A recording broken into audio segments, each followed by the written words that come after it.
पिछले 40 सालों से ईरान वेस्टर्न वर्ल्ड के लिए एक सिरदर्द बना हुआ है। लेकिन ईरान के पास ऐसा क्या है कि इतनी पावरफुल आर्मी और इकोनॉमी होने के बावजूद अभी तक कोई भी वेस्टर्न कंट्री ईरान पर अटैक करके उस पर कब्जा नहीं कर सकी। देखिए, ईरान दुनिया के सबसे पुराने सिविलाइजेशन में से एक है जो कि पिछले करीब 500 सालों से सेम बॉर्डर्स के साथ दुनिया के नक्शे पर मौजूद है और इस दुनिया का शायद ही कोई सुपर पावर हो जिससे ईरान का कॉन्फ्लिक्ट ना हुआ हो। चाहे वो रसिया हो, रोमन्स हो, अरब हो या ब्रिटेन, हर एक सुपर पावर ने ईरान को अपने कंट्रोल में लेने की कोशिश की है। अभी करंट में इजराइल और ईरान के बीच वार चल रहा है और इसका सबसे बड़ा रीजन है ईरान का दुनिया के क्रॉस रोड पर होना। देखिए, ईरान एक ऐसा कंट्री है जो एशिया, यूरोप और अफ्रीका तीनों कॉन्टिनेंट को आपस में कनेक्ट करता है। आज ईरान 7 कंट्री के साथ बॉर्डर शेयर करता है। ईस्टर्न साइड पर पाकिस्तान, अफगानिस्तान और तुर्कमेनिस्तान के साथ, वेस्टर्न साइड पर इराक, टर्की, आर्मेनिया और अजरबैजान के साथ। इसके अलावा ईरान को 3 समुद्रों का एक्सेस भी है। इसके नॉर्थ में कैस्पियन सी और साउथ में पार्शियन गल्फ और गल्फ ऑफ ओमान।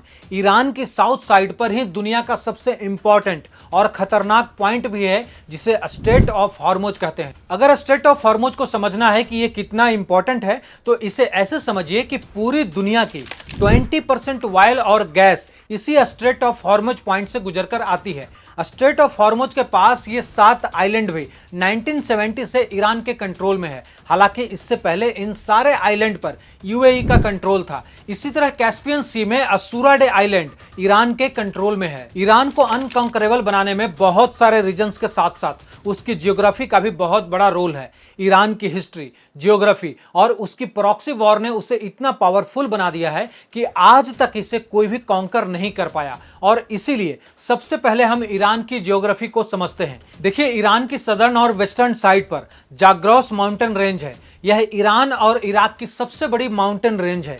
यह mountain range south western Iran से शुरू होकर ईस्टर्न टर्की और नदर्न इराक के बॉर्डर एरियाज से होकर हॉर्मुज स्ट्रेट तक फैली हुई है। जाग्रोस माउंटेन की लंबाई लगभग 990 मील मतलब 1600 किलोमीटर और चौड़ाई 150 मील यानी कि 240 किलोमीटर से ज्यादा है। ईरान की कोस्ट लाइन से लेकर इराक और टर्की तक फैली हुई यह माउंटेन रेंज ईरान को एक जबरदस्त नेचुरल प्रोटेक्शन देती है। इस एरिया का पूरी तरह से पथरीला होना इसे बहुत टफ बना देता है और इसे क्रॉस करना बहुत ज्यादा मुश्किल है। इन पहाड़ों से ईरान को इतना ज्यादा बेनिफिट है कि 1980 में जब इराक ने ईरान पर अटैक किया तो उसका प्लान था कि खुजिस्तान प्रोविंस पर कब्जा कर ले जो कि ऑयल रिच एरिया है और इससे आगे बढ़ते हुए ईरान के बाकी शहरों पर भी कब्जा करके ईरानियन रेवोल्यूशन को खत्म कर दे। लेकिन इराकी आर्मीज अपने 2 सालों के मैक्सिमम एफर्ट के बावजूद सिर्फ खुजिस्तान तक ही पहुंच सकी।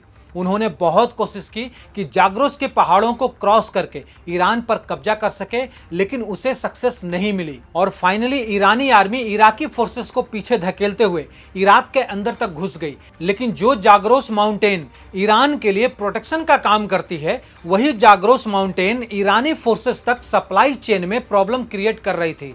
हुआ कुछ यूं था कि चूंकि इराकी आर्मी पीछे आई थी यानी कि अपने देश की तरफ, सो इराकी आर्मी को आसानी से उसके शहरों से सप्लाई मिल रही थी, लेकिन वहीं ईरानी आर्मी को सप्लाई पहुंचाना मुश्किल हो गया क्योंकि ईरान के सारे बड़े डिपो और शहर जाग्रोस माउंटेन रेंज से दूसरी तरफ थे। यही रीजन था कि 8 साल बाद यह वार बगैर किसी नतीजे के खत्म हो गई और दोनों कंट्रीज के बॉर्डर में 1 इंच का भी चेंजेस नहीं आया। ठीक इसी तरह से ईरान के नॉर्दर्न साइड पर कैस्पियन सी के साथ अल्बोर्स माउंटेन रेंज है जो इसे नॉर्दर्न साइड से प्रोटेक्शन देती है। और यह पहाड़ सिर्फ ईरान को नेचुरल प्रोटेक्शन ही नहीं देता बल्कि बहुत से रिसोर्सेस भी देते हैं। ये दोनों mountain ranges uranium, silver, gold और जिंक से मालामाल है। ईरान के पास दुनिया के सबसे बड़े जिंक के रिजर्व्स हैं। इसी तरह 20th सेंचुरी में ईरान की जियोग्राफी तब और ज्यादा मजबूत हो गई जब पर्शियन गल्फ के पास ऑयल और गैस के बहुत बड़े रिजर्व डिस्कवर हुए।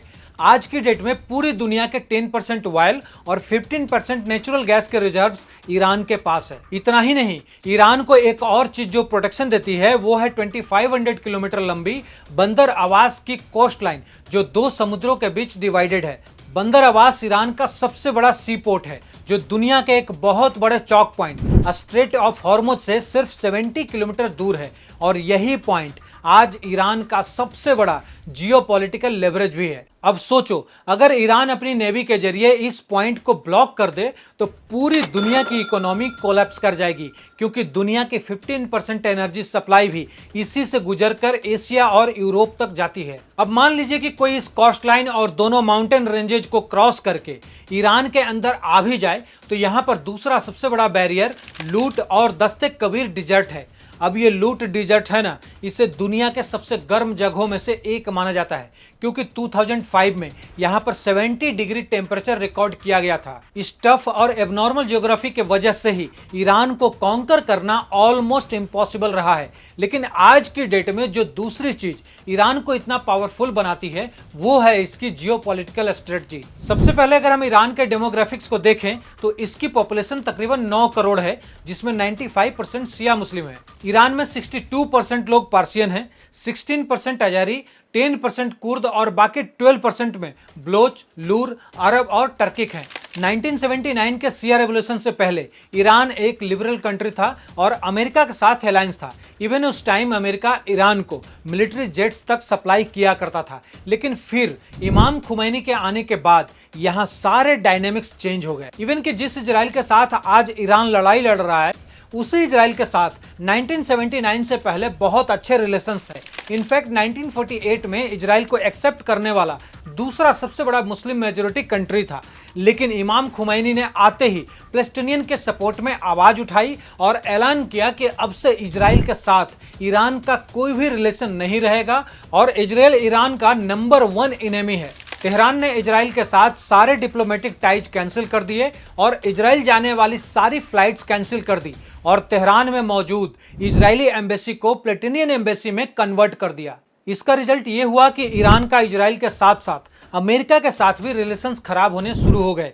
लेकिन रिलेशंस खराब होने की प्रॉब्लम सिर्फ इजराइल और अमेरिका के बीच ही नहीं रही, बल्कि ईरान के आसपास मौजूद सारे अरब स्टेट्स भी अलर्ट हो चुके थे कि कहीं ईरान की आइडियोलॉजी अरब स्टेट्स तक न पहुंच जाए, जिसके वजह से उनकी किंगडम को नुकसान हो। क्योंकि इन सब अरब स्टेट्स में बादशाहत थी और 1980 में इन्हीं सब अरब स्टेट्स ने मिलकर सद्दाम हुसैन को इराक पर अटैक करने को पुश किया था।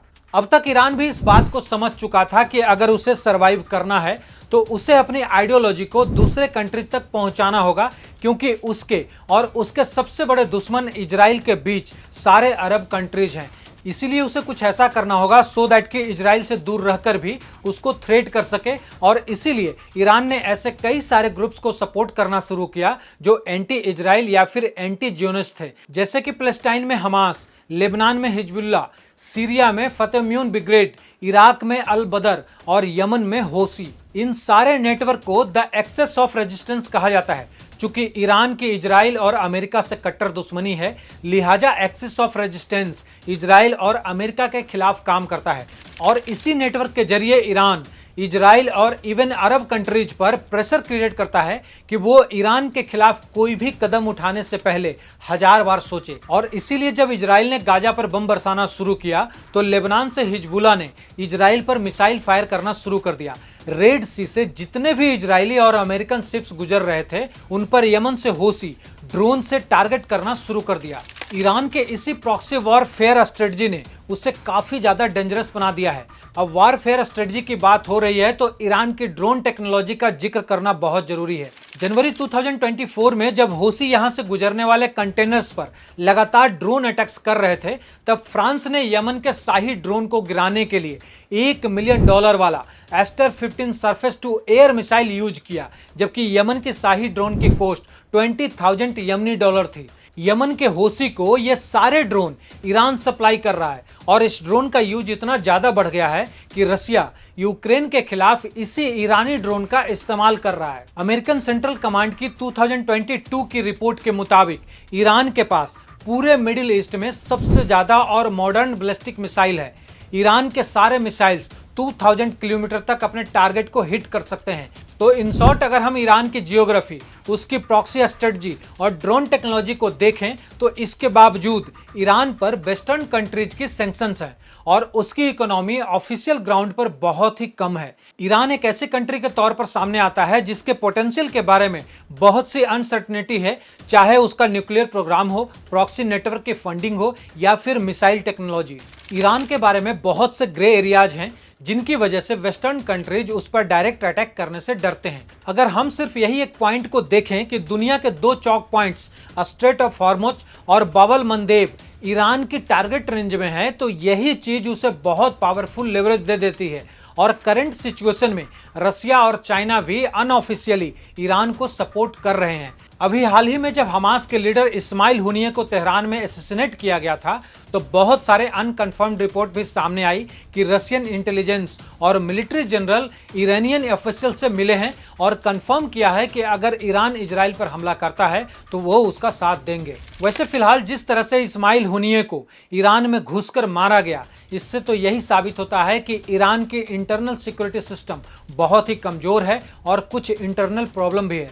अब देखना यह होगा कि ईरान इजराइल और अमेरिका को जवाब देने का दमखम रखता है या फिर नहीं। आपको क्या लगता है कमेंट सेक्शन में जरूर लिखें। मिलता हूं अगले वीडियो में, तब तक के लिए जय हिंद।